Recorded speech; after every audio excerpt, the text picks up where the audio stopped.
An bɛ Malaki filɛbaga bɛɛ lajɛlen fo nin waati in na. An bɛ hakɛto ɲini aw fɛ réseau kun ye an janfa. Donc ka a fɔ aw ɲɛna k'a fɔ ko nin waati in na Mayina kɔnɔna la ni ale bɛ Kayi région fɛ i b'a ye k'a fɔ ko fɛn min ye baloko gɛlɛya fo ka taa se produit caman ma o gɛlɛya bɛ ka se Mayina kɔnɔ nin waati in na. K'o sabu kɛ bagi min tun bɛ yen nɔ n'o tun bɛ traversé kɛ Mayina Bafulabe ani Kayi ni ɲɔgɔn cɛ i b'a ye k'a fɔ ko olu jɔlen don nin waati in na. An bolokɔrɔ Jɔnkuna Tarawele a bɛna ɲininkaliw tɛnku a la ka se ka ɲɛfɔli k'an ye gɛlɛya min bɛ Mayina nin waati in na. Tarawele Misu. Nba ni su caman. Folikan jumɛn wele ka lase Malaki filɛbaga bɛɛ lajɛlen ma nin waati in na. Ok Cam an bɛ Maliyɛn maaw fo ka baara la nin waati Maliyɛn fɛn o fɛn tulo b'an na ani maa fɛn o fɛn tulo b'an na Mali kɔnɔ ani Mali kɔkan an b'u bɛɛ fo. Ne tɔgɔ Jɔnkuna Tarawele n bɛ kunnafoni kɛ Bafulabe cercle kɔnɔ n ka page de tɔgɔ Bafulabe 24 voilà donc page tigi de ye ne ye. Ok donc i y'a fɔ cogo min na allez-y. Voilà i n'a fɔ Bafulabe 24 i yɛrɛ y'a fɔ a fisayara kosɛbɛ an caman yɛrɛ b'an to Bamakɔ tuma caman ka aw ka kibaruyaw sɔrɔ ka kibaruyaw yɛrɛ ta aw fɛ fɛnɛ Bafulabe 24 la an b'aw fo o la kosɛbɛ. Donc n ko an ye kibaruya sɔrɔ k'a fɔ ko Bafulabe Mayina nin waati in na ko fɛn min ye baloko gɛlɛya ye ko ka kɛrɛnkɛrɛnnenya malo yɛrɛ k'o bɛ ka gɛlɛya kosɛbɛ ka turu ta ka da bagiko kun i bɛ se ka mun de fɔ an filɛbagaw ye nin waati in na. Ok donc i ka ɲininkali diyara n ye kosɛbɛ parce que bamananw ko ten ni bana bɛ maa min na e de bɛ yaala n'i ka bana ye pour que fura ka sɔrɔ a la donc ni ye anw jateminɛ Bafulabe cercle kɔnɔ bi kabini bi tɛ a bɛ fɔ ko Bafulabe de ye Mali cercle fɔlɔ ye nka anw kɔni bolo bi Mali yɛrɛ ɲinalen bɛ anw kɔ bi kosɛbɛ kosɛbɛ. Kabini jumajan tɛmɛnen juma min tɛmɛna kunna sini o tɛ mais juma min dara o kan donc kabini o juma fo bi n'i y'a jate a kan ka bɛn tile 10 ɲɔgɔnna ma donc an ka bagi de tiɲɛnen don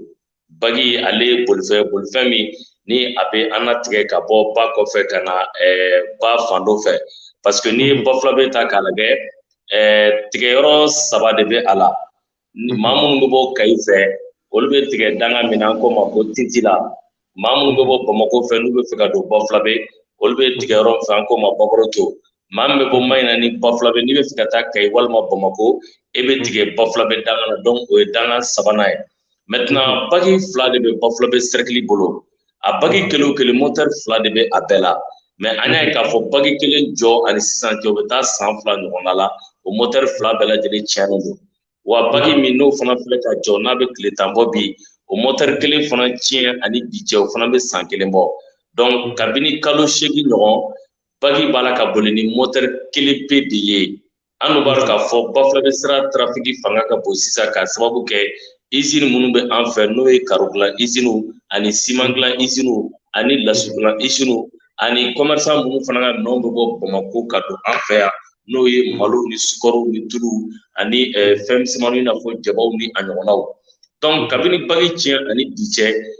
ka kɔn o yɛrɛ ɲɛ fɔlɔ an b'a dɔn k'a fɔ gɛlɛya min yɛrɛ bɛ Mali kɔnɔ n'o ye sukaro gɛlɛya ani malo gɛlɛya ye an b'a ye k'a fɔ direction régionale du commerce min ni a bɛ Kayi olu maaw nana ka réunion dɔ tenir an fɛ Bafulabe cercle kɔnɔ u n'an ka autorités sigira ani commerçants donc o y'a yira k'a fɔ an fɛ Bafulabe malo ka feere 3500 17500 mais an ka commerçants y'a yira k'a fɔ diɲɛ yɛrɛ bɛ gɛlɛya min kɔnɔ bi malo tɛ se ka feere olu fɛ 3500 nka o prix plafond dira commerçants ma ka tila ka commune 13 n'o bɛ Bafulabe cercle kɔnɔ k'a fɔ commune 13 bɛɛ maire ye u ka bureau dɔ sigi u ka commune kɔnɔna na walasa o bureau in bɛ kɔlɔsili kɛ commerçants fan fɛ walasa malo kana feere au delà de 17500 mais commerçants y'a yira a plus b k'a fɔ olu bɛ malo ta prix min na Kayi ka na n'a ye Bafulabe olu b'a ta prix la prix min o bɛ 3500 sanfɛ an yɛrɛ ye k'a fɔ gouvernement ye communiqué kɛ Mali fantan naani k'a fɔ ko commerçants b'a k'u ka bitigi daw kan sukaro prix ni tulu prix ni prix plafond ni fɛnw mais dans la pratique à Bafulabe ce n'est pas possible et an b'a ye k'a fɔ commerçants ye papier bɔ k'a yira na k'a fɔ à l'heure où je vous parle olu bɛ malo ta prix d'achat la Kayi à 20500 4000 ani kɛmɛ 20500 4000 ani kɛmɛ malo bɛ feere o de la Kayi bi donc olu tɛ se ka taa malo ta Kayi kana o feere Mayina 17500 ça c'est pas possible même à 20000 ce n'est pas possible donc il faut aller au-delà de 20500 soit à ni coût de transport fera 20 500 kan a kɛra cogo cogo a bɛ taa 21 000 la ka tila ka na olu ka tɔnɔ da o kan a bɛ se ka se 21 500 walima 22 000 ma parce que commerce ni a prix de revient de bɛ fara ɲɔgɔn kan prix d'achat ni prix de revient frais de transport o bɛna kɛ prix de revient donc o gɛlɛyaw bɛ dugu kɔnɔ bi maintenant qu'est-ce qui se passe la tonne bagi tiɲɛ ani bi cɛ o y'a sɔrɔ ni gɛlɛya in bɛ yen nɔ nka bagi fana tiɲɛ ani bi cɛ an b'a ye k'a fɔ balo minnu n'u bɛna ka bɔ yɔrɔ wɛrɛ n'u kan ka don Mayina ni Bafulabe dugu kɔnɔ kolontigiw bɛ a tigɛ la tonne est traversée ici à 3 000 francs o ye ciment ninnu ye 3 000 francs o ye ciment tonne pour que k'a latigɛ parce que bagi tiɲɛnen don la tonne fait 3 000 francs maintenant min ye balomisɛnninw ye i n'a fɔ bɔrɔ kɔnɔ fɛn ninnu min ye tulu ni jaba ninnu ni fɛnw olu kɔni bɛ latigɛ a de ka dɔw bɛ se k'a tigɛ 100 dɔw bɛ se k'a tigɛ 200 dɔw yɛrɛ bɛ 300 fɔlɔ fɔ ye donc o fana nana kɛ gɛlɛyaba ye bi à l'heure où je vous parle kunun an ye malo ɲini Mayina de ye suguba ye ni Bafulabe cercle ta k'a lajɛ i b'a ye k'a fɔ plateforme n'a bɛ tourner o de ye Mayina sugu ye. Donc, tous les grands commerçants du cercle de Bafulabe résident dans la ville de Mayina. Donc, Mayina, c'est une ville qui est collée à Bafulabe. Batanche, Kotanche, Fufutanche. Maintenant, Maloboro, quel est sur le Mayina du Konopi? Il y a certains parcours de combattants. Mayina Moumebe. Mayina Moumebe, Maloboro, quel est sur c'est un parcours de combattants. Parce que commerçant, au lieu de ce cas, prix n'a imposé au Lukun à 17 500, même à 20 000, au lieu de ce cas, à la. Or, déjà, équipe de situation de commune, ni commerçant m'ira mi malo ferré, au-delà de 17 500, ou au-delà de 20 000, et prononcé qu'à propos sanction à Bieka. Est-ce que commerçant me semble d'affaire du moment que à Kaï, sur une distance de 165 km, à votre malo à 20 500, quand on fait 20 000 et moyens à Tchiboudi, avec tous les coûts de transport liés. Donc, c'est pourquoi, c'est ce qui explique la rareté vraiment de certaines denrées alimentaires sur le marché du Mayina, comme l'huile, comme le sucre et comme le riz qui demeure invisible à l'heure où je vous parle. Voilà. Allez-y. Et kuna chini, un espérance kuna chini vers 11h, année malo ferla wele kafo amobe malo borola. Ako ama wanani ani kemenani. Ça c'est fait le vendredi à partir de 13h. Maintenant le vendredi au prix na wanani kemenani na amase kasro. Maintenant samedi soma uyangwele ko do sorla wanani ani kemeturu. Anyere mankan ke awla kado dugu kono ka fo o be fe ka war utade nyini anku. Maintenant anyere desra la dugu fan belajila desra la. Un dos sur Yoromina, ça c'était à 23 000 wanani ani keme woro. Et pour la rendre au bitigi dala, kaka stock to bazarri. Irimer chamambora kafo, commerçant kelemega malu stocké, uga du konana ou kelemega stocké, favore fait, choufela ou fait moubi yala pour voir comment trafic biga ke chugodi, ube nabiga ke frodi de, ube nabiga ke clan de, mais jusqu'à preuve de contraire, Ambolo manda au Kiseka, au Béribaru et na prévu possible pour le moment, pour dire que Malo est possible. Mais dans les boutiques, Malo payé, je confirme ça sur votre plateau. Mais au moment où on a bien, c'est que Malo, tu as dû, Mayina ni Watina, Malo, tu as dû. Bon, Malo beka dû stock korombe, mais Malo quand tu sais que ça, il a fait ameta 20,000 boutiques qu'on a joué parce que tu es boutiques et ça c'est à Mayina et à Bafulabe ville. Et même dans les communes où il y a un bika ko vraiment ni ani commerçant moi ben parce que commerçant ko olu était mal aussi importé toni tant que prix fixera olu kuno 17 500 à 20 000 no ma wuli ka boy olu be prix d'achat ke ka transport daga be tonon sur ko daga tant que o be kama ke olu te mal importé ka bo kay kana Bafulabe o jora pour le moment c'est pourquoi malo te bitu kono. Mais à me donner go bi a dougladin a créé une disposition du par rapport à cela pour que doga se ka bo gelala disposition condition ka créer maintenant pour que balo ka se ka acheminer au fait no doga se ka bo a gelala. Voilà parce que une proposition donc en autorité oui mais on marqué officiellement on a dit que soit la direction régionale autorité faut ça a proposition autorité faut ça. Bon, souvent, une autorité politique ou baroque, il faut conseil cercle ou bien un maire de baroque, mais directement avec le préfet, à rencontre officiellement à ce sujet. Mais on a dit que direction régionale du commerce avec Kaï, parce qu'on a une réunion qui en fait Baflabé avec les commerçants, avec les autorités politiques et administratives, qu'a fait prix plafond à quel lié. Maintenant, on leur a dit que du moment qu'il y a problème à Kaï, nous savons qu'il y a problème à Kaï. Mais au lieu de ce qu'on a en blanc, on a dit autorité ou commerçants et entente de nous qu'on a exigé pour que Barak et Tigo, on nous marque à fond à Kaï, il y a problème là-bas. Donc, on leur a dit que maintenant, la solution qui est comme Malota Kaï, quand on a ton Baflabé, magasin pour que les populations menaçantes pour Balo. Mais nos solutions, c'est commerçants pour commercer fermé, mi biragé de d'affaires, mi tiragé, c'est cadeau d'affaires. Et nous, consciencieusement, nous savons que et du moment que c'est 15 000 et 20 500 à Kaï, le riz ne peut pas être vendu à Baflabé à 17 500. Nos dorari qui t'a kaouni Bomogo na Molo sans Baflabé à Katanaï. Parce que moi, j'ai quitté à Bamako même pas longtemps. Moi, je réside à Missabougou. De Missabougou à Badalabouga et Soro Niramaso. Ça, ça fait même pas 2 semaines. Donc, il y a maintenant pas de problème. On est là aussi, pas de problème à Koto Bekelia. Parce qu'il y a des commerçants qui sont du moment que Bagui Djolebe, ça fait 10 jours aujourd'hui. Depuis vendredi, vendredi,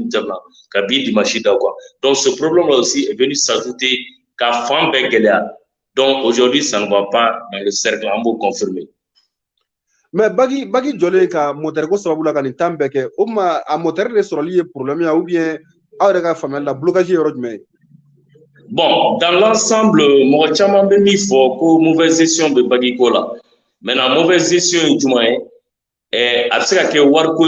sur Bagui là, est-ce que avec Ubuka Boujanto Bagui Glanawa, est-ce que Bagui a barré Tugo Naudea barré Tugo, est-ce que sur Sarti de Doha, est-ce que Politico donc au manœuvre,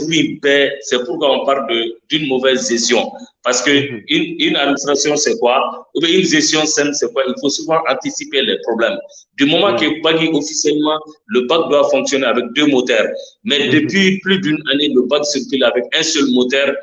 Et quel est le au gland? Pourquoi? Parce que pour que Bagui ait gland, il faut qu'il y ait une pomme de gabo pour le Bagui gland. Bon, il y a une pomme de flamber. Et tourner, Bagui de Rome, souvent, il sait que demande que tu peux faire 10 jours. À l'heure où je vous parle, en blanc, si tu sais parce que Baflabé, centre de référence, il Bravato, Blakata, Kaïde. Ni Banara, Bibe, de Kono, Kabatke. Même l'autre jour, nous serons pas de Bana Kaï, à Soudo, na Balakoun de Kono, Kabatke, Kana Baflabé. En blanc, soube, le bac fait, service mobile d'où le bac fait. Essentiellement, même pas ni semaine corona essentiellement crise parce que beaucoup de stations sont arrêtées déjà à Maïna. Les stations sont arrêtées. Station que nous devons la fonctionner dit parce que essentiellement si terrain de le bas qu'on fait titila n'est tarani jo qu'à interview que n'a chauffeur que à faut qu'à ça va pas et il risque vraiment de retourner à Kaï nous gars citernes nous c'est qu'à battre. Donc au-delà du problème de riz essentiellement que la femme se ka doni Bagui ko fana manyana bo aywa ni wole kambe awbulo kala se jamana nyamo mani watina abse ake jumende bon wole kambe ambulo folon parce que anga Baflabé kade mumbe Bamako au lieu de marcher donc parce que ko tugo di Bagui se ka jo du moment que Afarako le bac est une continuité de la route ça ni bora Bamako kana Baboroto Bagui de kan qu'il a de Baflabé ni bora kay kana titila Bagui de ga sera toy ka do Baflabé mais au Bagui se ka jo chodi aka bo mo akilimo du moment que mo ga estimation na souvent Bagui de se ka 250 000 doko 500 000 par jour o mo ga estimation ouais par jour a se ka wa bidu sura se ka wa kenesro parce que remorque be teme mobile fitinu be teme moto munu be tiga bebe sarade maintenant o wari be do ko Bagui se ka jo chodi parce que souvent un remi mais ko Bagui biel de couler là donc en numero pour faire biel de couler il va sur tout le temps de OK et il est arrivé des moments que Bagui bolito 10 en fait tout le nord il de 10 en fait donc ça veut dire qu'il y a problème maintenant on a pas fait Sénégal jeune nous be Bamako au ministère là ministère des transports ils ont rencontré une dame là-bas il paraît au bas de l'étage qu'a faut en Baflabé quand en parlant de circulation jolendo bi. Donc maintenant, obsika ke tugodi aw de ministère mo e anga Bagui ko manyana bo. Ukoloma ko kana autorité minga de 2019 à nos jours, il y a pas de traçabilité en matière de gestion des bacs fluviaux de Baflabé. Donc de 2019 à nos jours, Donc, ils ont dit qu'il n'y a pas de souci. Et ils sont en train de se préparer d'ici mercredi ou c'est Bafoulabé, non. Ils vont rencontrer les autorités, la préfecture de Bafoulabé. Donc, document qui prouve que vraiment, Bagi Warbe Taya, non. Est-ce que le trésor public a un regard sur vraiment la gestion du bac? Est-ce que, à propos pourcentage de Blacata, je ne sais pas, ministère là pour d'éventuelles pannes, parce qu'il y a les petites pannes, nous sommes réparer un fait, il faut souder les petits problèmes d'électricité. Mais mi panne les moteurs ou bien les grosses pièces là, donc peut-être que le ministère ou l'État de Bologna avec Inacom, mais au éclairé de personnes donc au problème baby, les gens vraiment ils attendent impatiemment vraiment ces jeunes qui doivent arriver d'ici mercredi pour rencontrer le préfet afin que l'on sache que de 2019 à 2022, Bafoulabé Bagi Warimbe sera à la, à Warimbe Temeoro du fait, non en planning à Konobi, ni ministère au Ama, Mounutara ou de foin, donc Kougana Nyani, traçabilité de Bagi gestion en fait, donc on réclame un problème Togala. Pire que ça, pour gagner les réseaux sociaux sans fait, au lettre il a été établi un programme d'entretien des bacs fluviaux au Mali. Donc, Bafoulabé est cité en dernière position. Mais on a dit que le cas le plus urgent, ça c'est le cas de Yéléa, c'est peut-être dans la région de Gao. Donc, j'ai même le document que je vais vous envoyer après. Donc, le cas le plus urgent, donc c'est pour vraiment cette localité qui se trouve dans la région de Gao, si je ne me trompe pas, parce que Bon, or, nous, à Bafoulabé, nous savons que depuis 10 jours, nous, on est arrêté. Plus d'une cinquantaine de véhicules sont stationnés à Baboroto. Quand tu pars sur l'autre rive à Titila, il y a des véhicules là-bas. Bi transporteurs, nous, espace nous, Moro Takabo, Maïna, Bafoulabé, Katouga, Tioula, Kai. Nous, bloquer les Bafoulabé dans la. Faut nous, Moro Tigara, Kouna, nous ne sommes pas faire deux Sénica avec tous les risques liés à cette période d'hivernage. Mais cette fois-ci, ils sont obligés de parce qu'il n'y a pas moyen si ce n'est pas ça. Donc, vraiment, c'est les difficultés que nous traversons aujourd'hui dans le secteur de Bafoulabé. Aïwa, Traoré, Ambi, faut qu'on soit ils sont là, Mali Actu, Bismillah, Kasika, Punakuni, Jelena, c'est un flébard de la Jelena, Ambi, faut là. Il me chestrim dans le Watina. Maina Bafoulabé konna la wala saka kuna koni sanuma ka anyini ka lase malidenw bɛɛ lajɛlen ma an b'i fo la kosɛbɛ foli belebele ka alase malaki filɛbaga bɛɛ lajɛlen ma nin waati in na maa minnu kun ɲɛ b'a la nin waati in na aw yɛrɛ bɔra ka kuma bɛɛ lamɛn fɛn min ye bagi ko problème bagi fila o jɔra san kelen fo ka taa se san fila ma moteur ko sababu la kuma minnu fɔra sa i yɛrɛ b'a faamuya k'a fɔ ko mauvaise gestion a bɛna fɔ o jɔyɔrɔba bɛ a ko la kosɛbɛ donc wele bila jamana ɲɛmɔgɔw ma nin yɔrɔ in na de telle sorte que